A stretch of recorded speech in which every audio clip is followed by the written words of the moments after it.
Bismillahirrahmanirrahim. Sahabat, pernahkah Anda mendengar ada amalan sederhana, hanya dengan menekuk lidah ke atas, disebutkan bisa membawa ketenangan, bahkan manfaat spiritual.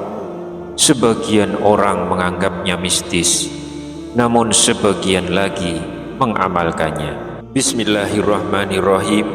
Assalamualaikum warahmatullahi wabarakatuh. Sahabatku yang dirahmati Allah, jika video ini Allah hadirkan di beranda YouTube Anda hari ini, maka yakinlah ini bukan kebetulan. Ini adalah bentuk kasih sayang Allah yang ingin mengingatkan kita dengan cara yang lembut. Innal hamdalillah nahmaduhu wa nasta'inuhu wa nastaghfiruh wa na'udzu billahi min syururi anfusina wa min sayyiati a'malina. Man yahdihillahu fala mudhillalah wa man yudlil fala hadiyalah. Wa asyhadu alla ilaha illallah wahdahu la syarikalah wa anna Muhammadan abduhu wa rasuluh. Amma ba'd. Terima kasih kepada seluruh sahabat yang senantiasa mendukung dakwah ini. Semoga Allah menjaga kesehatan kalian, meluaskan rezeki, dan menguatkan iman kita semua. Amin ya rabbal alamin. Sahabat beriman yang dirahmati Allah, dalam ajaran Islam ada banyak sekali praktek spiritual yang terkadang menimbulkan perdebatan, bahkan kebingungan. Salah satunya adalah kebiasaan menekuk lidah ke atas. Sebagian orang menganggap ini sesuatu yang magis atau bahkan mistis. Namun dalam konteks tertentu, teknik ini dikenal dalam praktek spiritual oleh para pengamal tasawuf atau para sufi. Mereka menjadikannya sebagai bagian dari ikhtiar untuk menenangkan jiwa dan membersihkan batin. Namun perlu kita pahami bersama bahwa praktek seperti ini bukanlah ibadah yang memiliki dalil khusus yang sahih dan bukan kewajiban dalam syariat.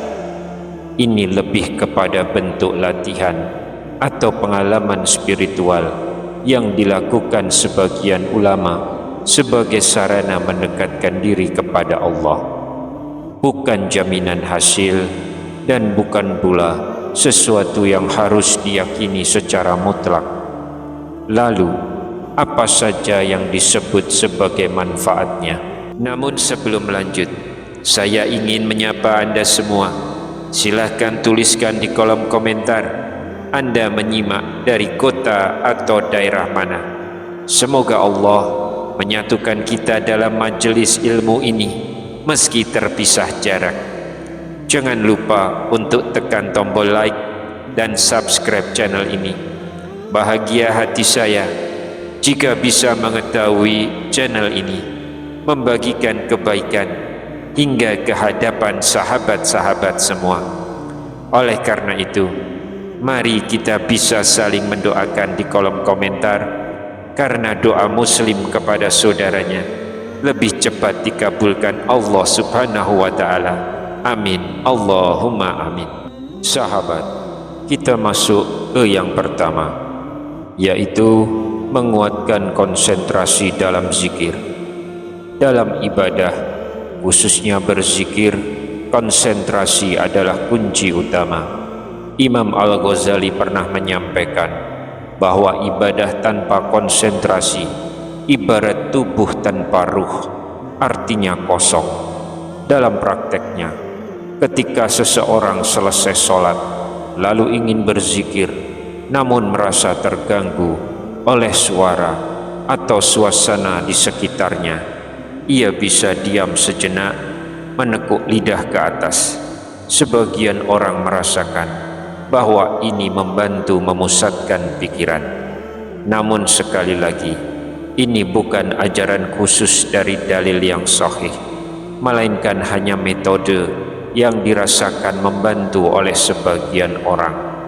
Para pengamal tasawuf memandang bahwa dengan mengarahkan perhatian, termasuk pada posisi lidah, seseorang bisa lebih fokus dan lebih khusyuk. Yang kedua, membantu mengendalikan emosi. Rasulullah Shallallahu Alaihi Wasallam bersabda, barang siapa yang menahan amarahnya, padahal ia mampu melampiaskannya, maka Allah akan memanggilnya di hadapan seluruh makhluk pada hari kiamat. Lalu ia dipersilahkan memilih bidadari yang ia kehendaki. Hadis riwayat Abu Dawud. Hadis ini menunjukkan betapa besar nilai menahan emosi dalam kehidupan sehari-hari. Lidah sering menjadi sumber masalah. Ucapan yang tergesa seringkali melukai. Dengan menahan lidah, termasuk secara fisik, seseorang bisa lebih mudah mengontrol dirinya. Namun yang utama tetap adalah kesadaran hati dan latihan bersabar. Yang ketiga, menjaga dari dosa lisan. Rasulullah Shallallahu Alaihi Wasallam bersabda, barang siapa beriman kepada Allah dan hari akhir, hendaklah ia berkata baik atau diam. Hadis riwayat Bukhari.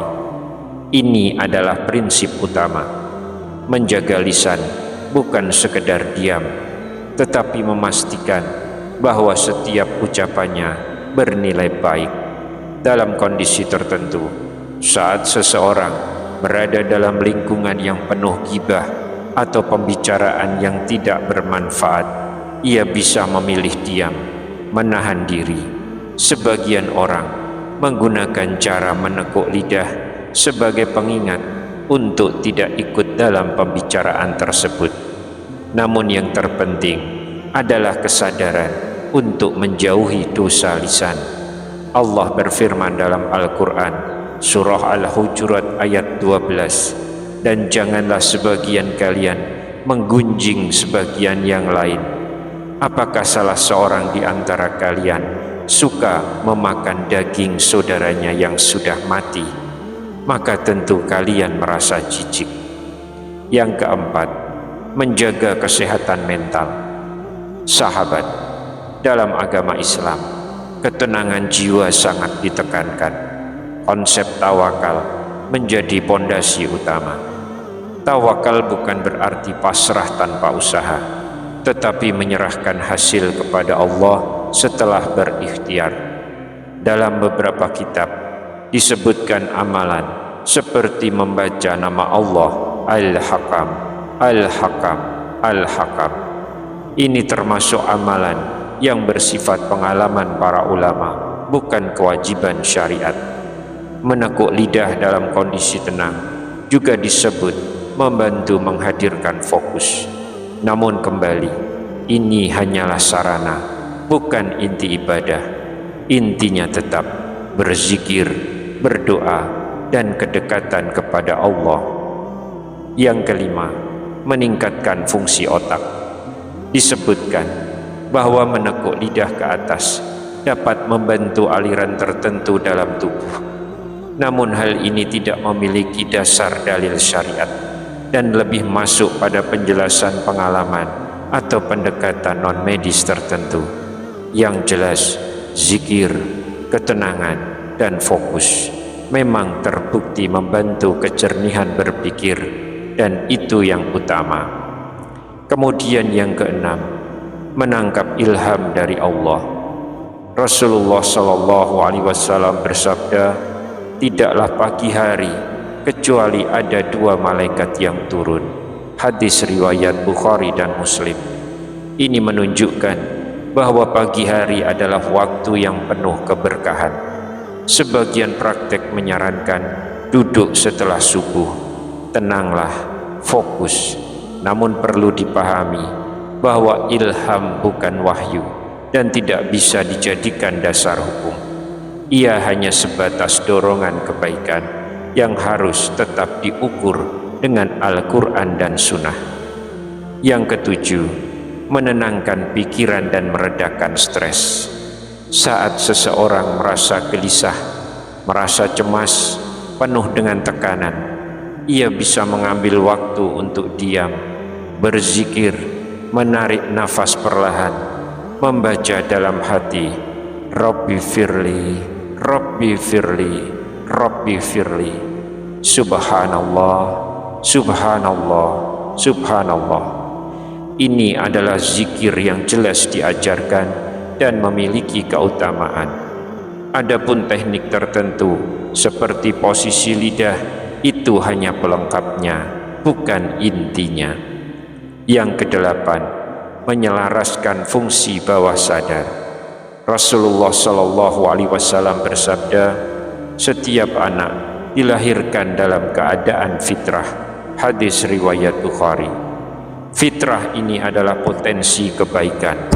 Dengan memperbanyak zikir dan menghadirkan kesadaran kepada Allah, seseorang akan lebih mudah menjaga dirinya dan merasa diawasi oleh Allah, bukan karena posisi lidah, tetapi karena keimanan. Yang kesembilan, menjaga kualitas doa. Rasulullah bersabda, doa seorang hamba akan dikabulkan selama ia tidak berdoa untuk dosa atau memutus silaturahim. Hadis riwayat Tirmizi. Kualitas doa sangat dipengaruhi oleh keadaan hati dan juga oleh lisan. Jika lisan dijaga, ucapan dijaga, maka doa pun menjadi lebih baik. Yang kesepuluh, membentuk karakter mulia. Imam Al-Ghazali menegaskan bahwa akhlak adalah inti dari kebaikan. Menjaga lisan, melatih kesabaran, menumbuhkan kejujuran dan kasih sayang, semua itu membentuk karakter, dan itulah tujuan utama dalam Islam, bukan sekedar gerakan fisik, tetapi perubahan hati. Sahabat beriman yang dirahmati Allah, dari semua penjelasan ini kita memahami bahwa menekuk lidah ke atas bukanlah amalan wajib dan tidak memiliki dalil khusus yang sahih. Namun jika digunakan sebagai sarana untuk membantu fokus atau menahan diri, selama tidak diyakini sebagai sesuatu yang pasti dan tidak menyimpang dari syariat, maka ia hanya sebatas ikhtiar.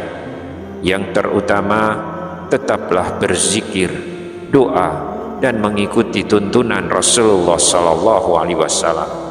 Semoga bermanfaat untuk kita semua. Wallahu a'lam bishawab. Wassalamualaikum warahmatullahi wabarakatuh.